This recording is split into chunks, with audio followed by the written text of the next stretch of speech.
Non, je ne pense pas que j'ai des préjugés sur quoi que ce soit. Des préjugés des correspondants.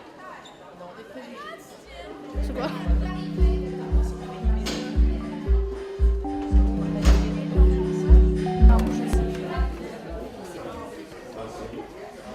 On est prêts. Tous les oiseaux pondent des œufs. Attends. Moi je dirais non. Moi je dirais vrai. Hein. Moi je dirais faux. Non, tu avais raison. Seules les femelles pondent des œufs. Ah bah oui. Dans un couple, l'homme doit commander.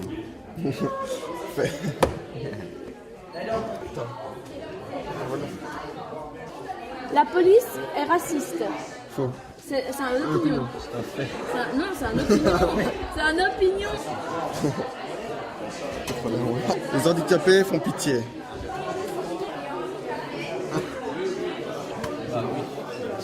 Tu veux bien ça? Les Français sont formidables. C'est un préjugé, absolument. Donc ça veut dire que c'est juste. Et si c'est pas juste, il n'y a pas de lumière. As-tu des préjugés? Bah, Bah oui, tout le monde a des préjugés. Oui, comme tout le monde. Sinon, ce serait pas humain. ces préjugés peuvent inciter à la haine contre certains groupes. Préjugés sur les juifs. Préjugés sur les musulmans. Un garçon qui tombe amoureux d'un garçon, une fille qui tombe amoureuse d'une fille. C'est normal. Manger du jambon, beaucoup de juifs musulmans et un juif ne mange pas de porc. Donc c'est normal pour moi, mais pas pour eux. Moi, je pense que c'est une exposition qui est indispensable pour les jeunes, parce que dans le milieu que fréquentent les enfants, généralement, ils ne se rendent pas toujours compte de la conséquence de leurs actes, de la façon de voir les choses, qu'ils puissent, par exemple, blesser ou mettre au banc de leur groupe tel ou tel enfant par une manière de parler ou par une façon de l'exclure, ne fût-ce que par la gestuelle. Ils ne se rendent pas compte, des stéréotypes qu'ils colportent des fois, qu'ils ont entendus par rapport à des adultes qui ont pris position pour telle ou telle chose.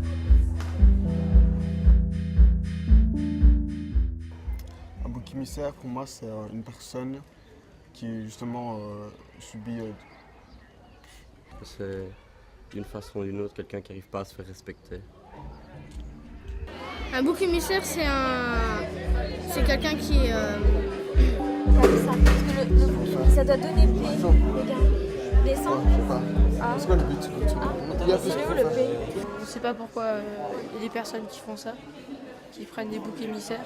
Oui, souvent à l'école surtout. Par exemple, il y a des personnes qui sont battues alors qu'elles n'ont rien fait et les professeurs les punissent alors qu'elles n'ont rien fait, c'est injuste. Pour la première, pourquoi l'agresseur accuse-t-il le bouc émissaire? Parce qu'il est en train de... C'est fini. Non, parce que regarde, c'est là. Il ne faut pas être accusé lui-même. Deuxième question, pourquoi les spectateurs n'agissent-ils pas plusieurs réponses possibles? Parce qu'ils ont peur de devenir victimes à leur tour. Mais en fait, on a beaucoup de préjugés et voilà. Et parfois, il faut nous démontrer que c'est faux parce qu'on peut les croire, ces préjugés-là. Il faut faire la différence entre les préjugés et les jugements. Les vrais jugements. Les jugements réfléchis. C'est vrai que ça nous a permis de réellement réaliser ça, qu'on a des préjugés, que ça a beaucoup d'importance finalement d'avoir des préjugés. Et qu'il faut faire attention avec ça, quoi.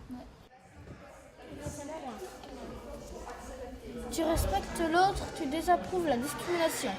La construction est à la fois ludique, mais elle réserve beaucoup de surprises. Et c'est de surprise en surprise qu'on apprend énormément de choses. Tout ce qui est la première partie de l'exposition sur ce qui est normal, bizarre, le fait de préjuger, c'était vraiment un sujet à débat. Sur la différence, sur la lutte contre le racisme, le fait que cette exposition nous entraîne à un moment sur des échanges qui naturellement ne se feraient pas. Pourquoi fabrique de la paix? Ça veut dire c'est quelque chose qu'il faut produire en permanence. C'est quelque chose pour quoi il faut lutter. Ça c'est déjà bien pour réfléchir sur le titre et sur la paix. Que ce n'est pas un cadeau, quelque chose donné.